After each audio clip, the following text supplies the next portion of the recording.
এখানে উদাহরণ 6 এ দেওয়া আছে x মাইনাস ওয়াই সমান 2 এবং xy সমান 24 হলে x প্লাস ওয়াই এর মান কত। এখন আমাকে সূত্র বিবেচনা করতে হবে যে কোন সূত্রটা আমি নিব, দাগ দেখে, নট অঙ্ক করে যে অঙ্কে কি দেওয়া আছে বা কি এটা না। আমি কোন সূত্রটা নিলে অঙ্কটা সুবিধা মতো অঙ্কটার মানটা বের করতে পারবো।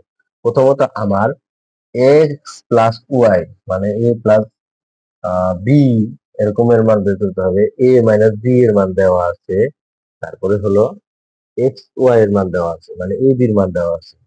তাহলে এখানে সম্পর্কটা থাকতে হবে তিনটার সাথেই সম্পর্ক যুক্ত, যে যেই সূত্র আমি বিবেচনা করব, যেই সূত্র আমি নির্বাচন করব, সেই সূত্রে আমার থাকতে হবে এরকম সূত্র আমার আসছিল এ প্লাস বি তারপর স্কোয়ার এ মাইনাস বি তারপর স্কোয়ার প্লাস 4ab। এখানে বি আছে, এখানে মাইনাস বি আছে, এই সূত্রটা আছে। এই সূত্র কিন্তু আমার আরেকটা আছে, সেটা কি সূত্র? 4ab এ প্লাস বি তার হোল স্কোয়ার মাইনাস এ মাইনাস বি তার হোল স্কোয়ার।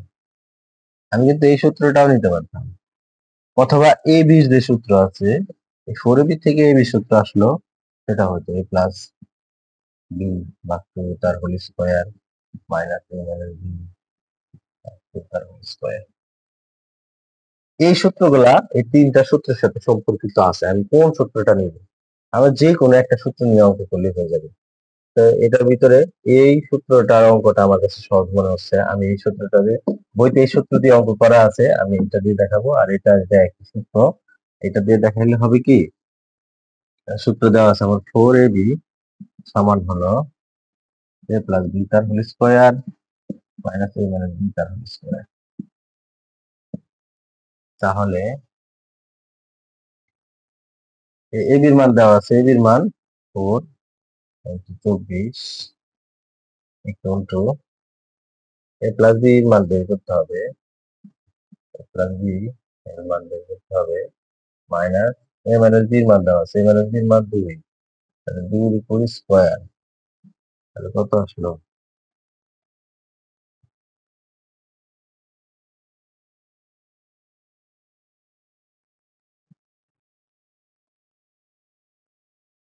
দুটো গুণে 4, আর 4 24 96, 4 24 96, এখানে 96 ইকুয়াল টু প্লাস বি তার হোল স্কয়ার মাইনাস 4 দেওয়া আছে, এই পাশে মাইনাস 4 থাকলে এই পাশে আসলে বা প্লাস বি তার হোল স্কয়ার সমান,